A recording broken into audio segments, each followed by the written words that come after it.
this Overlooked Veo3 opportunity makes upwards of $240,000 for just one freelancer. And here's how you can automate it using n8n and Veo3. Because if you've done any creative work for clients, you know that one of the most in-demand services, especially in corporate, would be logo animations. In fact, this one freelancer on Fiverr has already made anywhere between $243,000 to $486,000 if we just extrapolate from their reviews and their level of pricing. And they're not alone. There are actually dozens of other creatives here with similar levels of success. But here's the thing, the kind of high quality logo animations that used to take hours in Adobe After Effects, you can now automate that entire process using this n8n workflow that uses Veo3 under the hood. You just drop the logo you want to animate in your Google Drive, and in seconds, this automation will generate logo animations like these.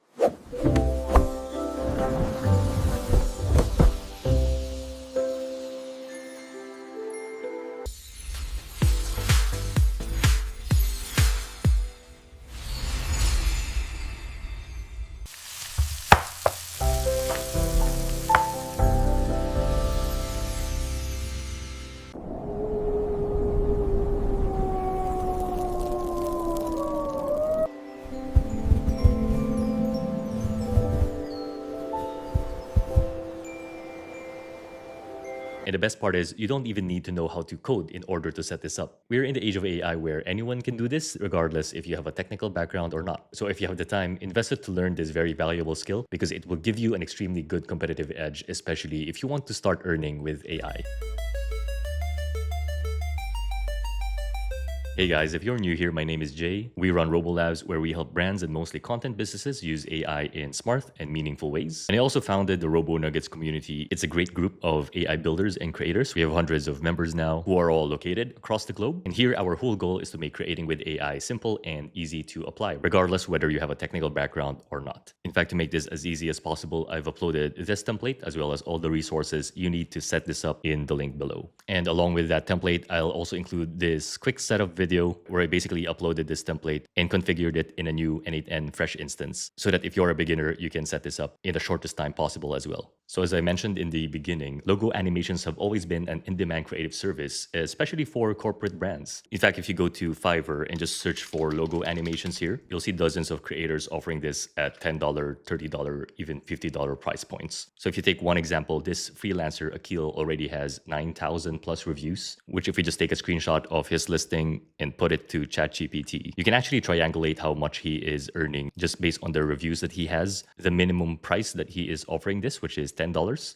And then, of course, not every buyer leaves a review, right? So the higher cap of the review rate is at 40%. So if he asks ChatGPT to do that math, then at the minimum, this person has been making upwards of $240,000 from this one listing. And that might actually be the lower end because obviously he has this standard and premium packages as well. So it makes sense to assume that he may actually earn higher than that. But obviously you won't earn that in day one because that listing we just showed is one of the top ones. So even if we go to, let's say, page 10, where more new sellers are listed, and just ignoring the ads here, you can see this one, for example, doesn't have a level badge. So there's a higher chance this is a new seller. And if you look at their listing, they're doing the same thing, but chosen a specific niche for VTubers, which is quite interesting. And if we do the same exercise, we can just triangulate the number of reviews that he has and match that with the pricing. As an estimate, this listing has made $7,000 to $14,000, which is not bad. And you can do the same for any of the other listings here, by the way. But the point being that if you want to start freelancing or offer this to your clients, then it's a smart skill to pick up today. And the great thing about today's era is that traditionally, to do these things, you actually need to master tools like After Effects or Cinema 4D, which also come with their own hefty price tags and is also actually a steep learning curve. But with tools and models available to us now like Veo3 and n8n, the barrier to entry for this kind of creative agency work has actually come down significantly. And if you have this AI agent set up on your side, then you're pretty much good to go. But all right, let's jump into the workflow. So we're inside n8n now, which in case if you're not familiar, it's an automation tool similar to Zapier or Make.com, but it's becoming much more popular these days because of its AI agents integration. So if you head to their website through the link below, then you'll be able to get started there with a free trial, and you'll be able to create workflows like this. So the way this is used is you basically have a folder in your Google Drive where you would store the logo that you want to create an animation for. And then you would also have this simple Google Sheet template where you can see I just put in the link of my input logo here, where we have the status set as for production so that after this workflow runs, we'll mark this as done. And this is where we'll be storing the output animation. So if we just execute this workflow, what it will do is grab that input logo, take some direction for us, which I'll show in a bit, analyze the image so that it can feed that image's details into this AI agent, which will create the Veo3 prompts for us. And once that more detailed prompt is created, it will then pass it on to Veo3, where we will get the final video and store it back in Google Sheets. Which if we go back to our logging template there, you'll now find our video here, which if we open that, we can preview the logo animation that it just did. And that is looking pretty good. So how exactly does this workflow function in the first place? Well, to explain that, what I'll be doing is to go through each of these nodes one by one so that you can set it up for yourself as well. And starting from the top, we have this edit fields node, which we titled as our creative direction. And if we open that, there's just a couple of fields here that we can change depending on the video that we are trying to make. So the most important piece is this field at the top where we're setting the direction that we want the agent to take. So right now, if I just expand this, you can see that it's a very simple instruction. We want the agent to make a dynamic logo animation that's on brand, suggest a visual style, and include several elements to be animated in the background. So it's very generic because we want the prompt engineering to be offloaded to our AI agent actually. So you'll see how we accomplish that later on. And then here, the idea is if you have a specific client request, you can just make this as detailed as you want so that you can request your AI agent to engineer the right prompt to make that video that your client needs. So I'll show that more in a bit, but for now, let's run with this more generic direction. And then you also have a couple of fields here where you have the aspect ratio. Here we're saying it's horizontal, so it's going to generate a 16:9 video. But if we say something like vertical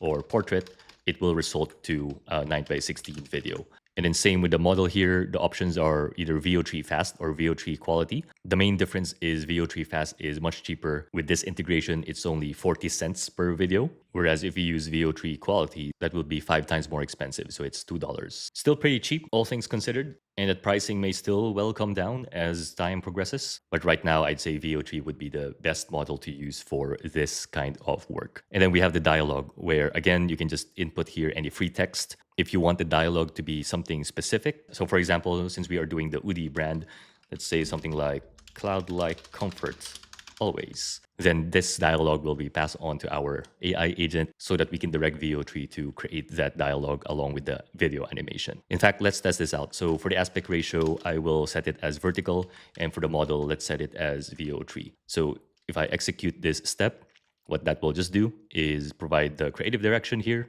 and these other values that will pass along to the AI agent in just a bit. Now, if you go to this next section, which is inputting our logo image, all this really does is it's connected to your Google Sheets account and to that Google Sheet document that we were viewing earlier.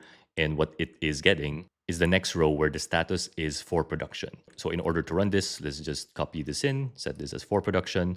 And what it will do now, if I execute this step, is it will just grab this row. So you can see that link is now in our n8n instance for this run. And then this next node is one to analyze the image. And the reason why we need this is because as of right now, n8n's AI agents don't have the capability yet to be fed an image and analyze it outright. So we need this preceding step just so that we can feed information to it regarding this image that we are passing along to the agent. So we just have our OpenAI credential connected here. And then we just have some specific instructions here around returning the analysis in a markup language format called YAML. And then we just want to make sure that it returns these values because these are the ones that are useful for the AI agent. So at this point, we're just arranging the elements so that our AI agent has the tools it needs in order to do its job well. And then the URL here, you can see it's a bit of a different syntax just because of Google Drive's quirk, because this link, actually, if you paste it to your browser, it's not a direct download link. It's a Google Drive link still. So n8n can't work with this. But if you have this expression, and if we expand that,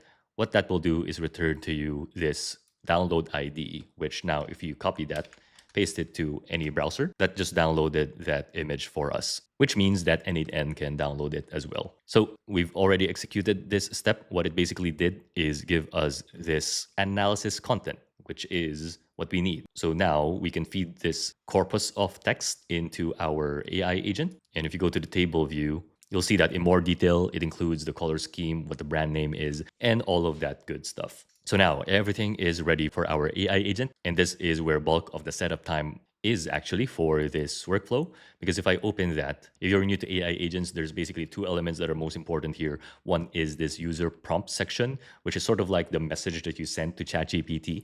And then you have a system prompt, the sort of underlying instructions for the AI model on how to act, how to behave, and essentially its purpose in life. So if we open this user prompt, you'll see we are passing along our creative direction from the earlier node, which is here. We are passing on the description of the logo, which we got from the image analysis model. So this is the output of that node. And then we have a couple of extra directions here, which is the user's preferred aspect ratio. We said is vertical. That's the direction we'll give the agent. And then we want the Veo3 model.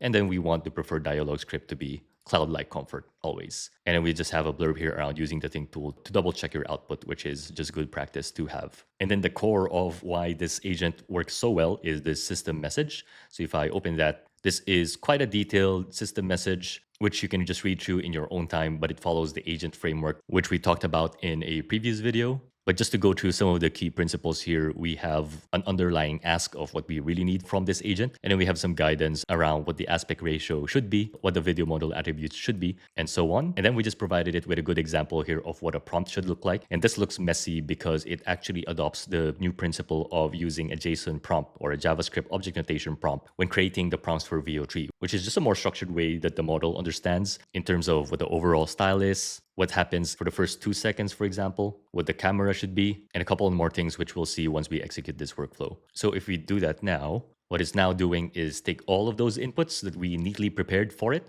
and using these instructions, it is now crafting the output that we want, and most importantly, the full video prompt. So if you go to schema, you see now it gave us this 9:16 attribute for the aspect ratio because we said we wanted vertical, and then the video model to be Veo3. Now the full video prompt, this is quite messy, so I advise if you want to preview this, you go to this next step under the create Veo3 HTTP request node. And this is actually going to be the one that will request Veo3 to create that animation for us. So since this takes a while, I'll actually just execute this step now while we explore this. But what I wanted to mention was whenever you request from a third-party tool, which in this case is the Veo model, you always have a body to that message, which is just defining what you're requesting for in the first place. So it's going to be this one, which if you open that, this structure we just got from the external tools documentation. But what I wanted to mention is if you look at the result here, this is actually the best way that you can preview your prompt that your agent expertly crafted for you. And you can see that we have the brand name here. You have several attributes here to guide what the generation would be. And then more importantly, the scenes of what's going to happen in the very first 2 seconds. What's the camera? What's the sound? What are the elements that are going to happen in the background? We have the intensity level here. So we want it to start at 40. And then once we get to scene 2, which is from 2 seconds to 6 seconds, we have a direction of what a visual would be. Couple of scene elements, a higher intensity level, and then the dialogue that we just ask our agent to include. And then finally, you have the final scene here where you just have the logo float peacefully in the center. So that's sort of like settling into the final scene, and then without a dialogue and a lower intensity also. And if you go to the bottom, this is where we're passing along the model we want to use as well as the aspect ratio. And more importantly, this Google Drive URL once again, because what we're really doing here is doing an image to video request to Veo3 so that we make sure that Veo3 has the visibility of what our logo looks like in reality. So other piece that's important is if you have the contents of your message of this request, you obviously would need an address to send that request to, which in this case is going to be the Veo model, but specifically through this service called key.ai.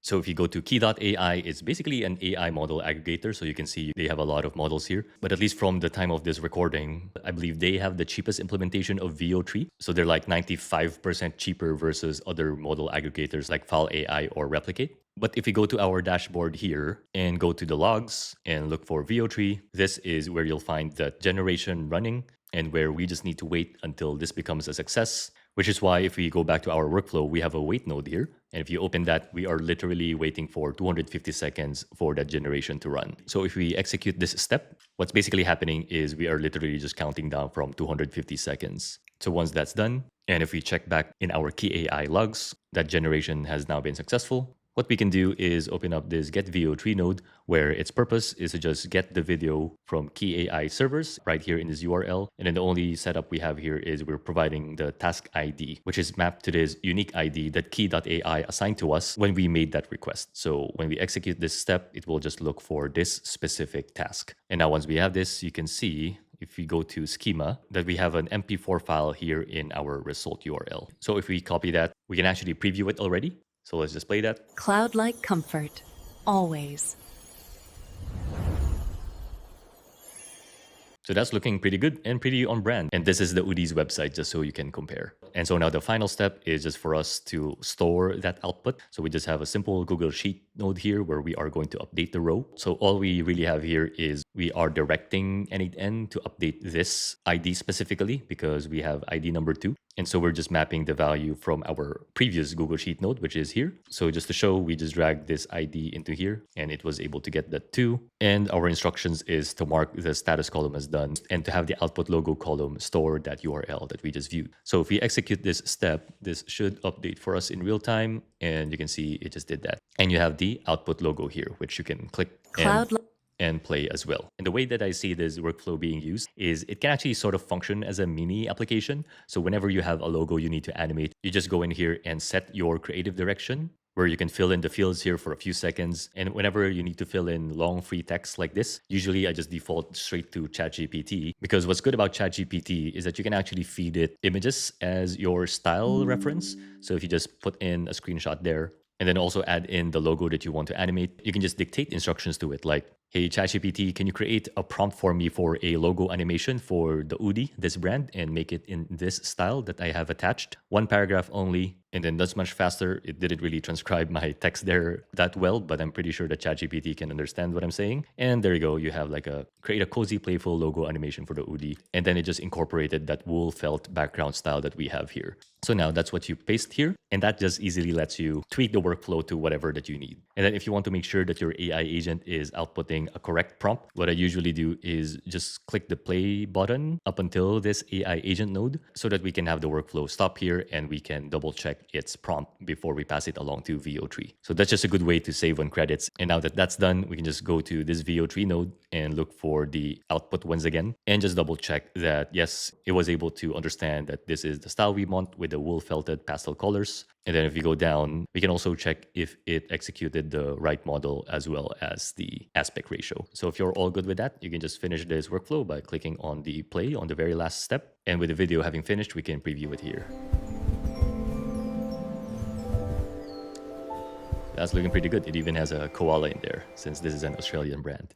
And I think the key benefit of orchestrating everything in n8n is that if you don't do it this way, you actually need to go to different tools like Veo3 Flow or Kria AI and just jump between a lot of tabs. But if you have something like this in just one tool, then not only will you be able to orchestrate everything in just one platform, but it also actually gives you access to the models at usually much cheaper prices versus if you go to websites like Kria or Google Flow, where they require you to have a monthly subscription. And also because of the capabilities that Veo3 is unlocking slowly but surely, I feel like there is a growing wave of creative agency owners who will soon use AI for a lot of leverage. So for example, if you want to compete on the space of Fiverr, what you can potentially do, because you can create those videos so quickly and so cheaply, you can outcompete on this market by offering more versions, by offering less turnaround time at the same price. So if you have this skill to use AI, then it's a pretty big competitive advantage versus the other sellers here. And as always, I'll upload this template in the link below, so it's much easier for you to set up. So if you found this helpful and if you want to learn more and upskill on AI, then have a look at the RoboNuggets community. It's full of builders doing real AI projects, and we actually post a lot of paid opportunities here by myself or by other members as well. And then we also have dozens of courses here around artificial intelligence and automation that are for you if you are serious in this space.